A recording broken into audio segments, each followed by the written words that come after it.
우리가 어떻게 하면 하나님 앞에 연락되는 하나님 앞에 기쁨이 되는 삶을 살 수 있을까? 6월은 그렇게 고민하며 우리가 노력하는 그런 달이죠. 그래서 연락하는 신앙, 하나님이 기뻐 받으시는 신앙에 대해서 우리가 나누고 있는데 오늘 이 예배도 하나님이 가장 기뻐하시는 또 하나님이 연락해 주시는 그런 예배자의 자리가 되기를 축복합니다. 그래서 오늘 예배드린 이 자리가 여러분 모두에게 하나님의 은혜가 임하고 또 축복에 함께할 수 있는 그런 시간이 되기를 바랍니다. 내일 모레 화요일은 추석입니다. 이 추석은 온 가족과 더불어 우리가 정말 즐겁고 행복한 그런 시간이 되기를 축복합니다. 또 추석이면 얼굴 찡그리고 스트레스 받고 짜증내는 그런 자리가 아니라 모처럼 가족과 함께 만나는 그 자리니까 여러분들에게 하나님의 축복해 주셔서 최상의 컨디션으로 또 최상의 즐거움으로 아멘 행복한 그런 연휴를 보냈으면 좋겠습니다. 이 추석 참 복 있는 그런 자리가 되기를 바라고요. 추석 연휴에는 우리가 먼저 주신 은혜에 대하여 감사하며 보내자 이런 말씀 드리고 싶습니다. 다시 해볼까요? 주신 은혜 감사하며 잘 지내자. 하나님 주신 은혜를 생각하며 잘 지낼 수 있는 그런 추석 명절이 되기를 축복합니다. 하나님은 은혜를 알고 감사한 사람에게 더 큰 혜 주신대요. 더 복을 더해 주실 줄 믿습니다. 우리 하나님은 어떤 은혜를 우리에게 주셨을까요? 우리 받은 은혜 많잖아요. 많은 은혜가 있습니다. 어떻게 우리가 하나님의 은혜를 다 손으로 셀 수가 있겠어요? 손가락으로 셀 수가 없어요. 하나님이 내게 주신 그 은혜는 너무나 많습니다. 그래서 손으로 다 헤아릴 수가 없어요. 그 많은 헤아릴 수 없는 그런 많은 은혜가 있는데 우리가 그 많은 은혜 중에서 정말 나에게 오늘 여러분들에게 주어진 은혜가 있다면 소중한 은혜가 있다면 뭐라고 생각하세요? 너무 광범위한 것입니까? 너무 광범위할 수가 있어요. 하나님이 우리에게 주신 많은 은혜가 있는데 그 많은 은혜 중에 나에게 주신 최고의 은혜가 뭘까? 뭐라고 생각하세요? 예배드릴 수 있는 것. 멋집니다. 그렇죠? 또 하나님 주신 은혜가 많이 있잖아요. 예배 하나님 앞에 나와서 한삼의 예배자로 하나님 앞에 나와서 예배드릴 수 있다고 하는 것도 축복이고 말씀 들을 수 있는 것도 축복이고 그 많은 것들이 은혜고 축복인데 하나님이 진짜 내게 주신 최고의 소중한 은혜는 믿음입니다. 하나님은 나에게 주신 은혜 중에 최고의 은혜는 뭐냐? 믿음입니다. 그래서 우리는 성경에서 우리에게 이 믿음을 뭐라고 이야기하죠? 믿음의 은사라 이야기합니다. 믿음의 은사. 주여 나에게 믿음의 은사를 주옵소서. 믿음의 은사로 충만케 하옵소서. 은사가 무슨 뜻이죠? 은사가 무슨 뜻이에요? 선물이라는 뜻입니다. 하나님의 선물. 하나님의 선물, 이걸 은사라고 합니다. 그래서 은사, 선물은 은사라 그러는데 하나님은 나에게 주신 최고의 선물이 뭐냐? 믿음이었어요. 따습니다. 하나님이 나에게 믿음의 은사를 주셨다. 믿음을 선물로 주셨다. 이걸 기억하셔야 돼요. 그러니까 이렇게 우리가 하나님 앞에 나와서 신앙하고 예배하고 기도하고 하는 그 모든 과정 속에서 내가 하나님 앞에 이 믿는다. 믿음 이것은 엄청난 복이에요. 믿음이 그냥 됩니까? 여러분 그냥 믿어지던가요? 어떻게 하나님 믿을 때 그냥 믿어졌어요? 예수 믿으니까 그냥 믿어지던가요? 믿음은요 그냥 되는 게 아니에요. 하나님이 선물로 주셔야 믿어져요. 믿음이 충만해서 하나님 앞에 기도할 때 하나님 내게 믿음은 충만하게 해주세요. 무슨 말이에요? 내게 큰 믿음을 선물로 주세요. 더 큰 믿음으로 더 많은 분야에서 하나님의 역사하심을 기대하고 믿을 수 있는 그런 선물 주세요. 그런 뜻이에요. 그러니까 절대 하나님이 내게 믿음 안 주면 못 믿어요. 믿을 수가 없어요. 여러분 생각할 때 하나님의 말씀만 듣고 여러분들이 어떻게 하면 그냥 내가 믿고자 하면 믿어지는 게 믿음인 줄 아세요? 적어도 여러분의 마음속에 지금 어떤 믿음이 있다면, 하나님에 대한 믿음이 있다면 복받은 사람들이에요. 은혜를 받은 줄로 믿습니다. 그래서 하나님은 우리가 예수를 믿을 수 있는 것, 내가 하나님의 자녀 되는 것 쉬운 게 아니에요. 하나님이 주셔야 돼요. 여러분 길거리에 가는 사람들 아무나 붙잡고 예수 믿으세요 다 믿던가요? 못 믿습니다. 믿어진 게 아닙니다. 하나님께서 그 사람이 예수 믿을 수 있도록 믿음의 은사를 주셔야 됩니다. 그래야 믿어지는 것입니다. 하나님 우리를 사랑하셔서 우리를 구원하시려고 믿음을 주셨습니다. 하나님이 나에게 믿음을 주심으로 내가 예수님을 구주로 영접하고 하나님의 자녀가 될 수가 있었습니다. 예수를 믿음으로 내가 구원받았고요. 예수를 믿음으로 하나님의 자녀가 되는데 이 믿음이 내 것이 아니었어요, 사실은. 그러니까 모든 것이 하나님의 은혜라는 거죠. 구원도 하나님이 주신 은혜인 거죠. 그렇죠? 믿음은 아무나 받을 수 없는 거라니까요. 다시 해봅시다. 믿음은 하나님의 선물이다. 하나님이 선물 주셔야 믿어지는 거예요. 말씀도 믿어지고 하나님도 믿어지고 천국도 믿어지고 구원도 믿어지는 것은 하나님이 은혜 주셔야 되는 거예요. 그래서 여러분 이 자리에 앉아서 나름대로 하나님 앞에 어떤 믿음을 가지고 있다면, 믿음의 고백을 하고 있다면 복을 많이 받은 거죠. 이미 은혜 많이 받은 줄로 믿습니다. 전적인 하나님의 은혜입니다. 구원해 주신 은혜를 감사하면서 하나님 앞에 찬송하며 사는 것이 마땅한 것입니다. 베드로가 성전 비문에 앉아서 구걸하던 거린을 만났잖아요. 성전 비문에서 거린을 마주쳤어요. 이 거린에게 베드로가 어떤 메시지를 던졌습니까? 뭐라고 했어요? 은과 금은 내게 없거니와 내게 있는 뭘 줘요? 예수를 준다는 것이었어요. 예수를 준다. 그래서 내가 너에게 예수를 줄 테니까 그 예수를 믿고 일어나 걸으라. 이 말이거든요.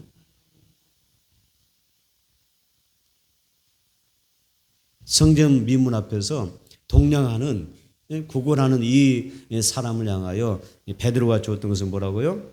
내게 있는 예수를 준 거예요. 예수 이름을 준 거잖아요. 그러니까 이 거린 입장에서는 예수를 말할 때, 베드로가 예수를 전할 때 뭐가 와져야 돼요? 믿음이 와져야 돼요. 하나님께서 이 거린을 불쌍히 여겨주셔서 베드로가 메시지를 던질 때, 예수를 전할 때 믿음이 들어오는 거예요. 믿음을 선물로 주신 거예요. 여러분, 예수 이름이 최고의 선물입니다. 예수 이름이 여러분 영생하는 선물입니다. 추석 명절 때 여러분 선물 나누시죠? 선물 받기도 하고 주기도 그러시잖아요. 최고의 선물은 뭐라고요? 예수입니다. 믿지 않는 부모님 앞에 가시면 뭘 선물하실까요? 뭘 드려야 되죠? 예수를 선물하셔야 됩니다. 믿음을 선물해야 되죠. 예수 믿으면 구원받고 영생하잖아요. 그래서 하나님이 믿음의 은사, 믿음은 은사다, 선물이라는 뜻인데 오늘 여러분들이 누군가를 만났을 때, 이 고유명절인 추석에 누군가를 만났을 때 내가 단순히 어떤 선물을 물론 드려서 기쁨도 될 수 있지만은 가장 귀한 선물은 예수를 나누는 거예요. 믿음을 선물로 주는 거예요. 주여 내 부모님에게, 내 형제에게, 내 자녀에게 믿음을 선물로 주세요. 믿음의 박스를 한번 포장해 보시기 바랍니다. 오늘 성전에 나오셔서 말씀 들으셨으니까 주여 내가 이번 이 추석 이 명절에는 내 부모 형제 누군가를 만나러 갈 때 내가 지금 예배드리면서 믿음의 박스를 선물하여 그에게 믿음을 주기를 원합니다. 예수 믿고 나도 베드로처럼 저 거린에게 내게 있는 예수를 선물한다 선포했던 것처럼 그 누구에게 예수를 주어서 예수 믿게 해야 되겠다. 이런 여러분들의 고백과 결단이 있는 예배가 되기를 축복합니다.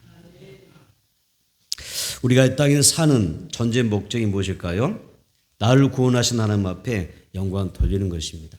어떻게 영광 돌리냐? 하나님을 찬송하며 사는 것입니다.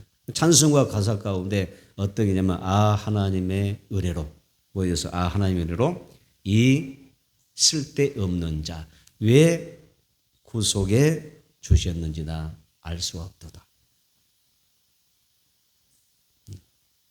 그래서 우리는 하나님 앞에서 나는 알 수 없다. 자, 이 찬송 가사에서 하나님의 은혜로 이 쓸데없는 자 왜 구속하여 주는지 나는 알 수 없도다. 난 알 수 없도다. 이게 무슨 표현이에요? 진짜 모른다는 이야기예요? 무슨 표현이에요? 알 수 없도다. 몰라서 알 수 없다는 게 아니라 나 같은 죄인이 용서받는 것이 너무 소중하다. 주님의 은혜가 너무 크고 놀라웠기 때문에 그렇게 표현한 거예요. 난 알 수 없다. 헤아릴 수 없다. 은혜가 너무 크기 때문에 알긴 하지만 내가 이 은혜는 너무 크기 때문에 그 은혜를 내가 깊이나 넓이나 높이나 알 수가 없다. 그래서 나 알 수 없다 이렇게 표현했던 거예요. 우리 주님의 은혜가 너무나 크고 놀라운 것입니다. 나를 구원해 주신 건 감사합시다. 또 내가 하나님 앞에 은혜로 살아가는 거 감사해야 돼요. 여기까지 도우신 것도 감사해요. 세상 요즘 돌아가는 거 보게 되면 은혜 없이는 못 살잖아요. 그죠? 저의 도우심이 크지 않습니까? 여기까지 나를 도우신 하나님 앞에 감사하고 또 찬양하며 살아가는 여러분의 인생이 되기를 바랍니다. 그래서 오늘 내가 여기 있다고 하는 건 하나님 주신 은혜 때문이로 믿습니다. 그래서 감사하면서 살아야 된다. 두 번째는 예수로 말미암아 항상 찬송의 제사 드리라 그랬어요. 따습니다. 예수로 말미암아 항상 찬송의 제사 드리자. 네. 항상 제사 드리세요. 무슨 제사? 찬송의 제사. 이 땅에는 누구에게나 영원한 고향이 있다 없다? 이 땅에 여러분 고향이 있어요? 고향이 있어요 없어요? 별 반응이 별로. 여러분 고향이 있습니까 없습니까? 있잖아요. 이 땅에 고향은 있어 사실은. 저도 고향이 있어요. 우리 부모님이 곳에 안 계시지만 그래도 가면은 고향이 느껴져요. 우리 집안에 어리신 분들이 다 연로하시고 또 양론도 가시고 그래서 뵙지를 못하지만은 이제는 나이 드시고 보니까 별 분이 없어요. 별 분이 없어요. 고향에 가도 누가 특별하게 뭐 친척도 없고 반겨준 일이 없어요. 근데 고향은 가끔 저는 가요. 가는데 고향은 고향이야. 네. 그래서 참 어떤 순간에 보면 가고 싶을 때가 있어요. 어떤 생각을 추억을 떠올리면서 가고 싶을 때가 있잖아요. 또 추석 명절 되니까 모든 사람이 고향을 오고 가며 살고 이렇게 지내고 있지 않습니까? 그렇게 또 지내지 않습니까? 그런데 이 세상의 고향은 영원한 고향은 아니다. 이 땅의 고향은 영원하지 않습니다. 그런데 예수 믿는 사람에는 하나님이 주신 고향이 있습니다. 무슨 고향? 천국이 있습니다. 내 영혼의 본향 천국이 있습니다. 히브리서 13장 14절 봐볼까요? 자, 히브리서 13장 14절. 히브리서 13장 14절. 읽어봅니다. 시작. 우리가 여기에는 영구한 토성이 없으므로 장차 올 곳을 찾나니 밑줄. 여기에는 영구한 토성이 없다. 무슨 말이에요? 내 고향이 없다는 이야기예요. 내가 영원히 머물 수 있는 고향은 없다. 영구한 도성이 없다. 그런 표현이거든요. 그래서 우리는 뭐예요? 이 땅이 영원한 고향이기 때문에 진짜 영원한 고향을 어때요? 장차 올 곳을 그 고향을 찾고 있다. 이렇게 이야기합니다. 사람들이 이 땅에 살기 좋은 천국 같은 세상, 유토피아 같은 그런 세상을 우리가 건설하고자 말하지만은 이 땅은 결코 그런 도성은 없다는 거예요. 이 세상에서 천국 없어요. 현실적으로. 그런데 내가 예수를 내 마음에 모시고 살면 그것은 천국이 돼요. 삼일째 하나님이 나와 함께 하시기 때문에. 그분은 나의 고향이시잖아요. 그래서 예수를 모시면 내가 예수 모시고 살면 내 마음에 고향이 있어요. 영혼의 고향이 있습니다. 그런데 이 고향도 어때요? 영원하지 않습니다. 그래서 여러분 유토피아라는 말을 들어보셨죠? 유토피아, 이상적인, 건설적인, 천국 같은, 지상 낙원 같은 그런 유토피아 이야기를 많이 하잖아요. 그런데 유토피아 여러분 그거 아세요? 유토피아의 뜻을 아세요? 그러잖아요. 더 막 살기 좋은 정말 우리가 모든 인간들이 지상 낙원 같은 정말 좋은 세계, 좋은 그런 나라를 꿈꾸는데 유토피아라 그러잖아요. 근데 그 유토피아 뜻이 뭐예요? 유토피아를 꿈꾼대요, 사람들이. 그런데 이 뜻을 알고 나면 기가 막혀요. 유토피아는 어느 곳에나 없는 장소라는 뜻이에요. 어느 곳에나 없는 장소, 이게 유토피아라는 뜻이에요. 그래서 유토피아는 이 그리스 말에서 유래가 되는데 우라는 단어와 여기서 토포스라는 단어가 합성되어서 나온 그런 단어가 유토피아가 돼요. 유토피아예요. 우는 없다는 뜻이에요. 그리고 토포스라는 단어는 장수라는 뜻이에요. 세상 모든 사람이 제사장 나고는 꿈꾸고 천국을 꿈꾸고 유토피아를 생각했지만 결국 뭐였어요? 없다는 거예요. 사람들 보면 참 우리 인생이 정말 무지하고 몽매하고 너무 허망하지 않습니까? 유토피아를 꿈꾼다는데 없는 장소를 구한단 말이에요. 바랄 수 없는 것, 손에 쥘 수 없는 그런 세계를 갈구하며 사는 것이 우리 인간이란 말이에요. 얼마나 허무한 인생이에요. 좀 이게 고상한 사람들, 고상한 지식을 가진 사람들 대화가 그러잖아요. 유토피아 이야기를 많이 하잖아요. 없다니까요. 얼마나 허망한 인생인지, 허망한 것을 잡기 위해서 살아가는 자 한번 생각해 보세요. 그래서 지상 나고는 존재할 수 없어요. 아예 없습니다. 아무것도 없어요. 그게 유토피아예요. 토포스. 우가 뭐였어요? 없다. 토포스 장소. 없다는 이야기예요. 그런데 그런 세계를 원하는 거예요. 그런데 저와 여러분 복을 받았어요. 진짜 있는 장소. 실제로 존재하는 장소. 살아계신 하나님이 그곳에 존재하시는 현장이 있어요. 그 천국 저와 여러분들이 앞으로 소유하게 될 줄 믿습니다. 그 나라에 들어가서 영생하게 될 줄 믿습니다. 그 나라가, 그 천국이 예수님이 재림하실 때에 완성되는 것입니다.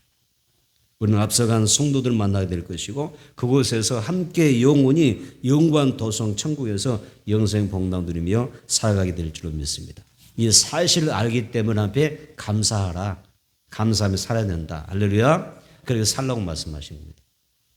천국을 아는 사람은 주님과 함께 살 것을 기대하는 사람은 감사할 수가 있고 찬양할 수가 있습니다. 오늘 본문 한번 볼까요? 히브리서 13장 15절입니다. 히브리서 13장 15절 읽어보겠습니다. 시작. 그러므로 우리는 예수로 말미암아 항상 찬송의 제사를 하나님께 드리자. 이런 그 이름을 증거하는 입술의 열매니라. 아멘. 뭐라고 했어요? 밑줄 보세요. 예수로 말미암아 항상 찬송의 제사를 드리자. 그 다음에 중요하니까요. 끝부분도 한번 밑줄 보세요. 입술의 열매니라. 찬송은 입술의 열매라 그랬어요.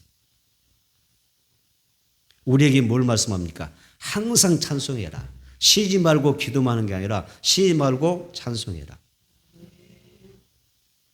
이번 추석 명절에 찬송 많이 하시기를 축복합니다. 예, 추석 명절은요, 오랜만에 모든 형제 다 만나잖아요. 가족을 만나는데 좋으면 얼마나 좋겠어요. 이때는 또 마귀도 많이 틈을 타요.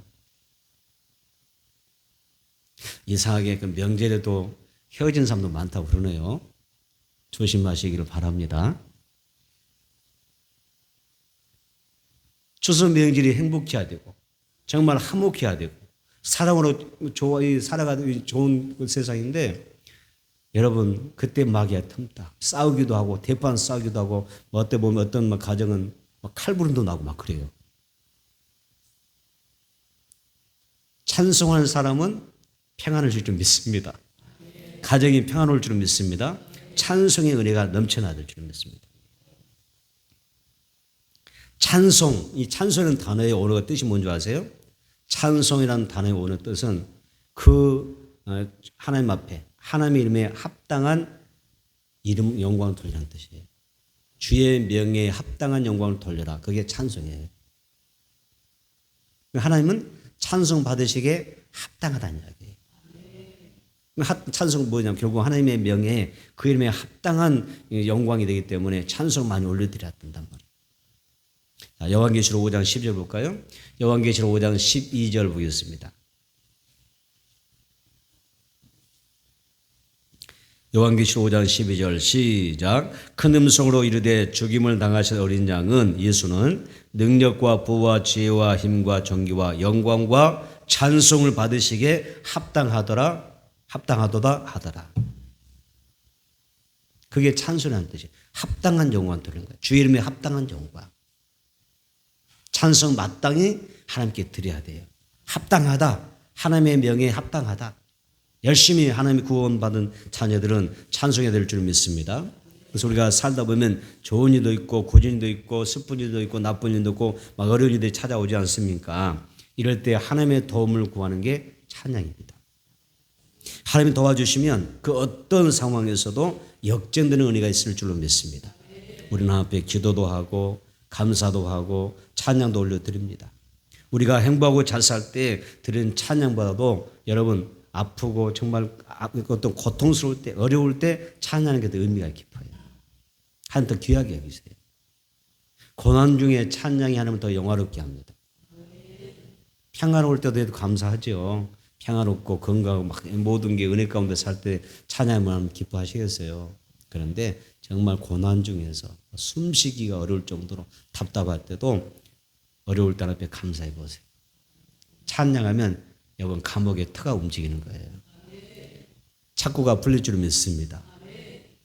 하나님의 역사는 그렇게 일어난 거예요. 왜 하나님께서 그렇게 기뻐하시냐? 그것이 믿음의 표현이기 때문에 그렇습니다. 오늘 본문에서 항상 찬송의 제사 드리라고 말씀하지 않습니까? 항상이라는 말은 좋을 때나 고질 때 다 포함되는 이야기잖아요. 어떤 상황에서도 우리가 하나님 앞에 감사할 수 있는 것은 하나님의 사랑은 절대 변함이 없기 때문에 그렇습니다. 찬송하라는 주의 말씀에 순종함으로 여러분 찬송의 제사가 이 한 주간에 드려지기를 축복합니다. 찬송의 제사를 이 단어는 제사를 다르게 더 쉽게 표현하면 우리로 말하면 예배라고 말할 수가 있어요. 찬송 자체가 예배인 겁니다. 하나님의 영광 받으신 예배입니다. 예수 우리를 위하여 무슨 일 하셨을까요? 히브리서 13장 12절 보겠습니다. 히브리서 13장 12절. 히브리서 13장 12절 시작. 그러므로 예수도 자기 피로서 백성을 거룩하게 하려고 성문 밖에서 고난을 받으셨느니라. 아멘. 예수도 자기 피로서 십자가의 고난 받으셨다는 이야기잖아요. 우리를 거룩하게 하고 고난에서 벗어나게 하기 위해서 예수님이 십자가에서 죽으셨대요. 그래서 예수님이 나를 사랑하셔서 내게 영원한 생명을 주시려고 여러분 자녀 삼아 주시려고 십자가에서 죽으시고 무덤에서 부활하셨다는 이야기입니다. 그래서 그 주님을 생각한다면 우리가 마땅히 그 은혜에 뭐라고요? 그 은혜에 감사하여 뭐하라고? 하나님을 찬양하라. 예수님을 찬송하라 이렇게 이야기하는 것입니다. 이 찬송의 제사를 내 삶의 예배로 끊어지지 않냐고 계속 들어간 거예요. 내 삶의 예배입니다. 다시 한번 삶이 예배가 돼야 된다. 그렇죠? 찬송이 삶이 돼야 되고 삶이 예배가 되는 거예요. 그러니까 찬송하며 사는 게 뭐예요? 하나님을 예배하는 거예요. 이 한 주간 찬양으로 예배 많이 되시길 축복합니다. 하나님 그 예배 원하신대요. 오늘 본문의 말씀이 찬송의 제사 원하시잖아요. 그래서 하나님이 기뻐하는 것은 찬송의 제사다 기억하시고 또 하나 하나님께서 기뻐하는 제사가 있는데 그 제사가 뭔지 아세요? 찬송의 제사가 있는데 또 하나의 제사가 순종의 제사입니다. 자, 보겠습니다. 사무엘상 15장 22절. 사무엘상 15장 22절. 읽겠습니다. 사무엘이 이르되 여호와께서 번제와 다른 제사를 그의 목소리를 청조하는 것을 좋아하심 같이 좋아하시겠나이까. 순종이 제사보다 낫고 듣는 것이 양의 기름보다 나으니. 순종이 제사보다 낫다. 결국은 순종의 제사 드리라는 이야기예요. 순종함으로 예배 드리는 거예요. 하나님이 기뻐하시는 제사는 우리가 하나님의 말씀에 순종하는 제사가 으뜸인 것입니다. 여러분 그거 아십니까? 성경에는요 우리에게 일관되게 계속해서 축복을 약속하는 말씀들이 많아요. 이러이러하면 이런 복 주겠다.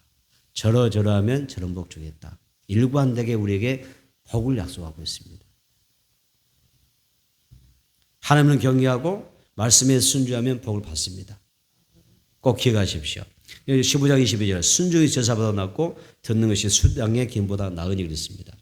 이 순종이라는 말은 여기서 자, 15장 22절, 사무엘상 15장 22절에서 순종이라는 단어가 세마라는 단어가 사용되었습니다. 세마는 하나님의 말씀을 듣는 걸 말합니다. 들으라, 이걸 세마라 그럽니다. 들으라, 세마라 그러죠. 세마의 신앙이 많이 필요합니다. 말씀을 잘 들을 수 있어야 됩니다. 말씀을 묵상하는 것도 이 경치는 또 듣는 것이 발달돼야 돼요. 하나님의 축복은 듣는 것부터 시작이 되기 때문에 그렇습니다. 그래서 하나님의 말씀을 듣는 방법이 제시된 것이 제사로 표현되었습니다. 여러분, 하나님의 말씀을 잘 듣는 것이 어떤 제사보다 낫습니다. 그리고 말씀에 순종하는 것이 어떤 예배보다 더 나은 것입니다. 매일 말씀을 듣는 일에 힘쓰고 주신 말씀에 순종하는 그런 삶을 살아가면 하나님이 여러분들의 삶 가운데 일하는 복을 주실 줄 믿습니다. 이사야 43장 21절에 이 백성은 내가 나를 위하여 지었나니 나를 찬송하게 하려 하심이라 이렇게 이야기했고요. 시편 113편 3절에 해 돋는 데에서부터 해 지는 데까지 여호와의 이름이 찬양을 받으시리로다 이렇게 말씀하셨습니다. 그래서 하나님 나를 부르신 나를 창조하신 최고의 목적이 하나님을 영광롭게 하는 것인데 찬송을 하나님을 기쁘게 드리라. 찬송을 어떻게 해야 되냐? 해가 뜨는 날부터 시작해서 어떻게 해가 지는 데까지 찬송하라 그랬어요. 우리는 지금 많은 그 세상 노래도 많이 노출되어 살잖아요. 오염되어 살잖아요. 여러분 성령으로 충만하시고 아멘. 말씀으로 충만하셔서 자 성경대로 한번 좀 일관된 복을 받기 위해서 어떻게 해 뜨는 데서부터 내가 한번 저번에 이렇게 했던 것 같아. 해 뜨는 데부터 해 지기까지 한쪽 돌리기 힘들더라고. 그래서 반쪽만 됐어요. 아침부터 12시 딱 맞춰놓고 딱 이래서 하나님이 어떻게 우리에게 찬양을 원하셔요? 해 뜨는 데서부터 해 질 때까지 찬양하라 그래요. 여러분 찬양하면 많이 하나님 기뻐하실 거예요. 찬송의 제사 드리십시오. 그 찬송의 제사 하루 해 뜨는 데서부터 해 지는 데까지 찬양하면 뭐예요? 삶 자체가 뭐라는 이야기예요? 찬송하면서 사는 거예요. 그다음에 세 번째 찬송은 영적 전쟁에서 승리하기 위한 여러분 우리에게 승리의 창가가 되는 것입니다. 영적 전쟁을 반드시 이기려면 찬양해야 됩니다. 다윗은 항상 전쟁을 앞두고 세 가지 그 자원을 모았어요. 다른 나라와 전쟁하려면 세 가지 자원이 필요한데 하나는 인적 자원, 군사를 모집해야 되겠죠. 물적 자원, 무기를 준비해야 되죠. 하나는 뭘까요? 영적 자원을 모았어요. 전쟁을 일으키려면 인적 자원, 물적 자원, 영적 자원이 다 준비되는데 다윗이 가장 중요하게 여겼던 자원이 뭔지 아세요? 군대 수도 아니에요. 무기도 아니에요. 뭐예요? 영적 자원, 찬양이었습니다. 다시 한번 찬양은 무기였다. 다윗은 그렇게 생각해요. 잘 들어보세요. 다윗이 이제 다른 나라와 전쟁을 이제 치러요. 이 전쟁을 하려고 할 때 전쟁하려면 필요하잖아요. 군대가 필요하고 무기가 필요하잖아요. 그래서 인적 자원, 물적 자원 한 가지. 전쟁의 가장 큰 무기가 뭐냐? 찬양으로 얘기했어요.